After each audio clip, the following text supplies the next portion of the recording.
Comenzamos ahora con el estudio de la articulación glenohumeral y el complejo articular del hombro. En este complejo articular participan la clavícula, la escápula u omóplato y el tercio proximal del húmero, específicamente la cabeza humeral. Si describimos la escápula, en su vista posterior observamos un accidente, la espina del omóplato, que divide una fosa supraespinosa de una fosa infraespinosa. La espina, hacia lateral, concluye en un extremo libre, el acromio. Vista desde su cara ventral, observamos la fosa subescapular, para el músculo del mismo nombre, y la apófisis coracoides. Presenta tres ángulos, un ángulo externo, un ángulo superior y un ángulo inferior. El ángulo externo representa la superficie articular destinada a la cabeza humeral. Continuamos observando el centro de la articulación. Abordaremos en principio la articulación glenohumeral. Al observar la articulación glenohumeral, vamos a encontrar, por un lado, la escápula y la cabeza humeral.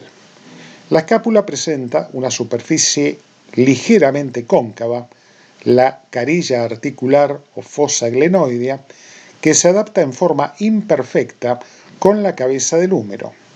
La cabeza del húmero representa un tercio de esfera. En el sector supraglenoideo existe un tubérculo para la inserción del tendón de la porción larga o cabeza larga del bíceps, que discurre por un canal óseo, canal bicipital, que se ubica entre el troquín, que es una superficie no articular destinada al músculo subescapular, y por fuera de él, el troquíter, destinado al manguito rotador externo. ¿Qué detalles debemos ver en la articulación? Ambas superficies articulares, aquí vemos la fosa glenoidea tapizada por cartílago hialino, se unen a través de una cápsula articular. Esa cápsula articular, que en la imagen se observa seccionada, presenta por delante tres ligamentos. Ligamento glenohumeral superior, seccionado en esta imagen, ligamento glenohumeral medio y ligamento glenohumeral inferior. En torno a la carilla articular de la escápula existe un rodete, que es un elemento de ampliación de carácter fibrocartilaginoso. El mismo se denomina ligamento glenoideo, rodete glenoideo o labrum. El término más adecuado es este último, pues actualmente hablamos del labrum articular. Si llevamos esta imagen a una preparación cadavérica, observamos la fosa glenoidea, tapizada por cartílago hialino, la cabeza del húmero, también tapizada por cartílago hialino. El cartílago es característico de las articulaciones sinoviales. Seccionada la cápsula articular, en la parte superior observamos el tendón de la cabeza larga del bíceps y vemos cómo éste se inserta en la escápula y refuerza el rodete glenoideo o labrum. Yendo a este esquema, podemos observar la clavícula, su articulación con el acromion, articulación acromioclavicular, sinovial de tipo plana o artrodial, la escápula, la apófisis coracoides y el extremo superior del húmero. Entre la clavícula y la fosa y articulación coracoclavicular existen fuertes ligamentos, los ligamentos coracoclaviculares, que son un elemento de soporte a la articulación. Entre la apófisis coracoides y el acromion, un segundo ligamento, ligamento coracoacromial, que es una resistente banda fibrosa que se extiende de un hueso hacia el otro. Por debajo observamos la cápsula articular correspondiente a la articulación glenohumeral y tres ligamentos glenohumerales. El ligamento glenohumeral superior, representado en este esquema por la línea horizontal superior, el ligamento glenohumeral medio, que tiene disposición diagonal, y el ligamento glenohumeral inferior, representado por la línea horizontal inferior. Entre los tres ligamentos se originan dos fosas, que son zonas de debilidad de la cara anterior de la cápsula articular. La fosa oval, que se ubica entre el ligamento glenohumeral superior y glenohumeral medio, y esta fosa está destinada a ser perforada por el músculo subescapular. Entre el ligamento glenohumeral medio y el ligamento glenohumeral inferior, una segunda fosa más pequeña, que es la fosa redonda. Si avanzamos en la descripción, observamos en la placa radiográfica los elementos óseos de la articulación. Situamos en la placa de frente la clavícula, por debajo la escápula, con el número 5 la apófisis coracoides, la cabeza del húmero y el cuello humeral. Normalmente la articulación es estudiada radiográficamente por ser un lugar de habituales lesiones deportivas. Si observamos desde la cara lateral, de arriba abajo estaremos viendo la clavícula, el acromion, la articulación acromioclavicular, los ligamentos coracoclaviculares, que son dos, conoide y trapezoide, el ligamento acromiocoracoideo, que es una banda fibrosa, y por debajo vemos el tendón de la porción larga del bíceps, que recordemos se hace intracapsular. Por detrás tenemos tres músculos insertándose en el troquíter: el supraespinoso, el infraespinoso y el redondo menor o teres minor. Estos tres músculos, que luego estudiaremos en los componentes musculares de la región, constituyen el manguito rotador externo. Si observamos por delante, encontraremos un músculo, el subescapular. El subescapular tiene función de rotador interno y por sí solo constituye el manguito rotador interno. Anatómicamente, si bien se puede describir un manguito rotador externo y uno interno, al referirnos al manguito rotador, por defecto nos estamos refiriendo al externo y a los tres músculos que lo constituyen.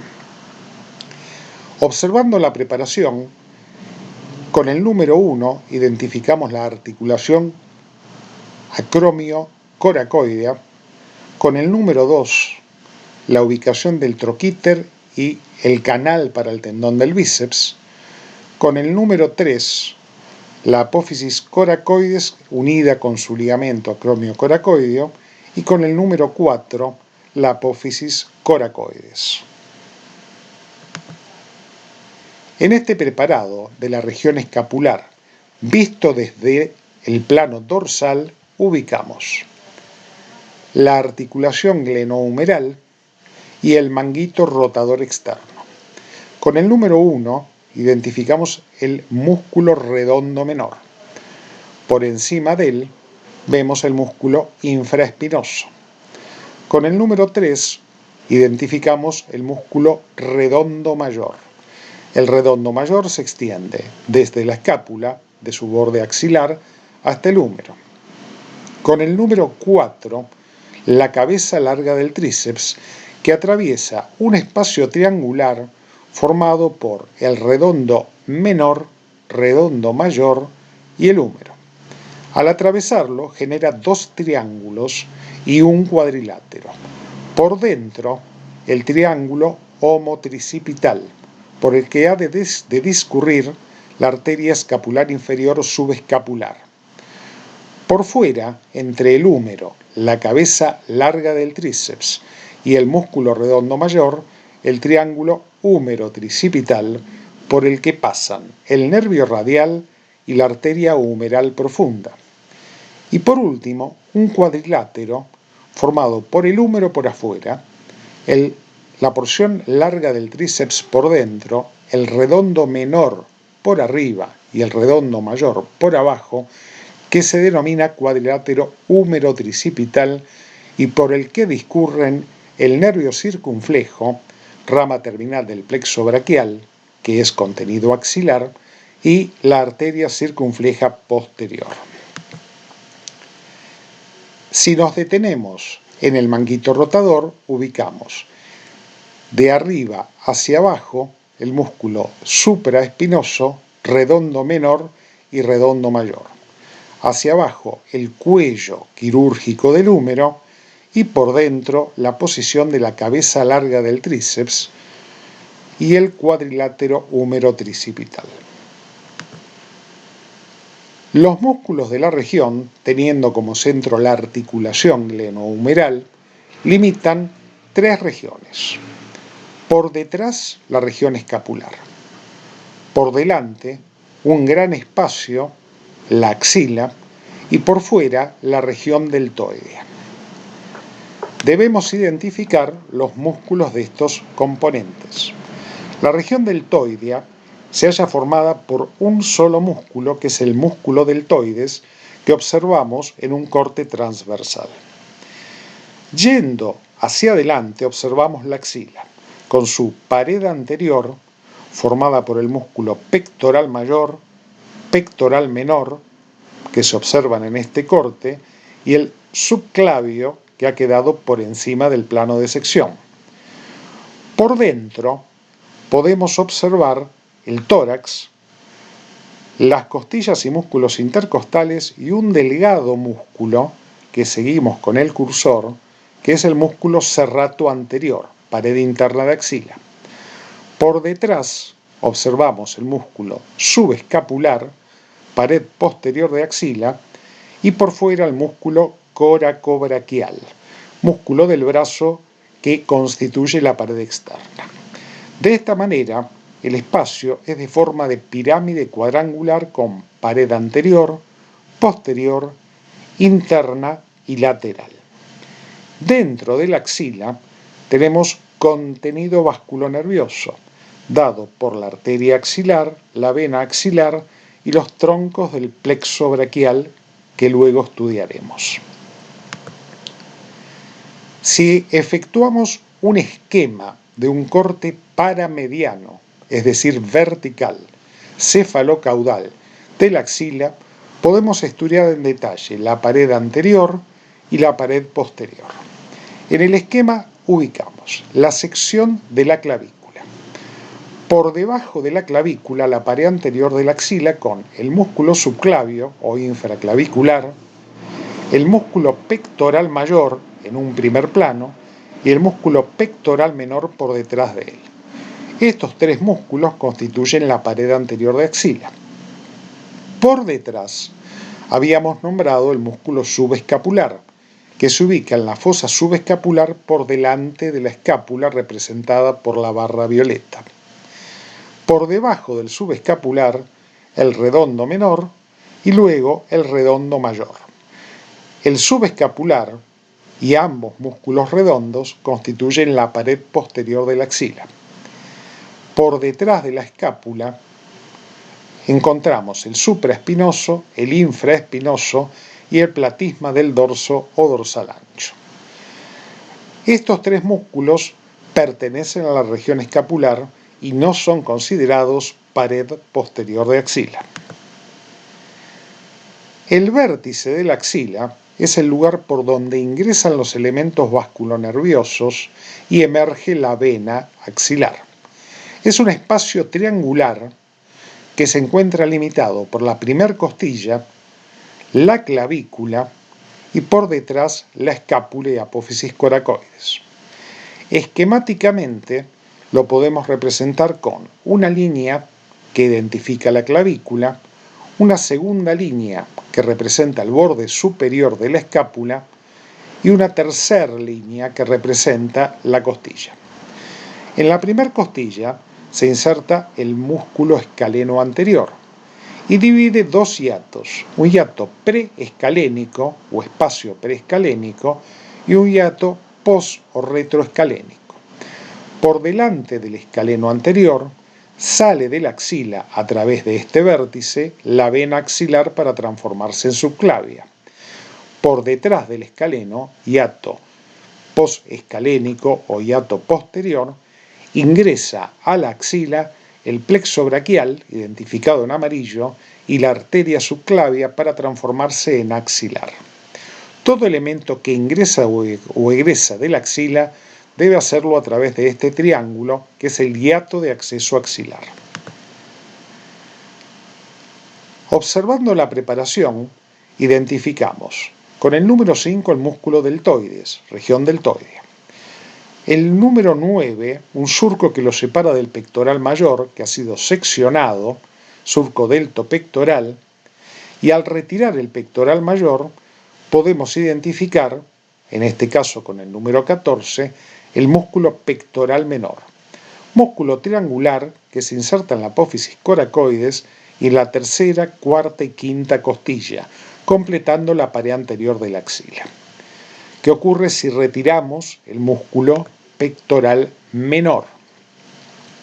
Viendo la imagen donde se indica superior, inferior, externo lateral e interno o medial, y se ha seccionado las costillas, observando el pulmón, se reclina el músculo pectoral y podemos observar el estado de la axila con las fascias axilares y, al abrirlas, componentes nerviosos, el plexo braquial, y los componentes vasculares, arteria axilar y vena axilar. Junto con estos, elementos linfáticos, los 5 grupos linfáticos del contenido axilar. Para terminar con su contenido, observaremos en este esquema la configuración del plexo braquial. El plexo representa una construcción de intercambio de fibras nerviosas que se dan, en este caso, con los niveles C5, C6, C7, C8, es decir, niveles cervicales, y torácico 1. Cuando observamos los elementos en celeste de la imagen, tenemos la unión que efectúan entre sí los distintos troncos. A partir de esa unión se generan tronco superior, tronco medio y tronco inferior. Estos son troncos primarios del plexo, y cada uno de ellos dará una rama anterior identificada en verde y una rama posterior identificada en amarillo. Las ramas anteriores del tronco superior y del tronco medio se unen y constituyen un tronco secundario que ha de originar los nervios para el pectoral mayor y menor, la raíz externa del nervio mediano y el nervio mediano. Por fuera, el nacimiento del nervio musculocutáneo, mientras que la rama anterior del tronco primario inferior continuará como tronco secundario para originar ramas para el pectoral menor, el accesorio braquial cutáneo, el nervio braquial cutáneo y el nervio cubital. Las ramas posteriores de los troncos primarios se unen para formar el tronco secundario posterior, que ha de originar el nervio circunflejo y el nervio radial. Si esta imagen la trasladamos sobre un preparado, debemos, en principio, separar el brazo. En la imagen donde el brazo está aducido, el plexo colapsa y no pueden ser identificadas las ramas terminales. Al abducir el miembro superior, observamos en el ángulo superior derecho las distintas raíces que lo han de constituir. Los troncos primarios superior, medio e inferior, y la forma en que cada tronco primario se anastomosa, en este caso superior y medio, para originar el nervio musculocutáneo, rama terminal del plexo braquial, la raíz externa del nervio mediano, la raíz interna del nervio mediano y el nervio cubital. No se observan en la preparación las ramas cutáneo antebraquial y cutáneo braquial. Del tronco posterior se originan el nervio radial y el nervio circunflejo. Les aconsejamos para el estudio de los músculos del hombro comenzar con el video de Atlas Digital del Hombro y continuar la visualización de los videos en el orden en que están nombrados. Muchas gracias, muchachos.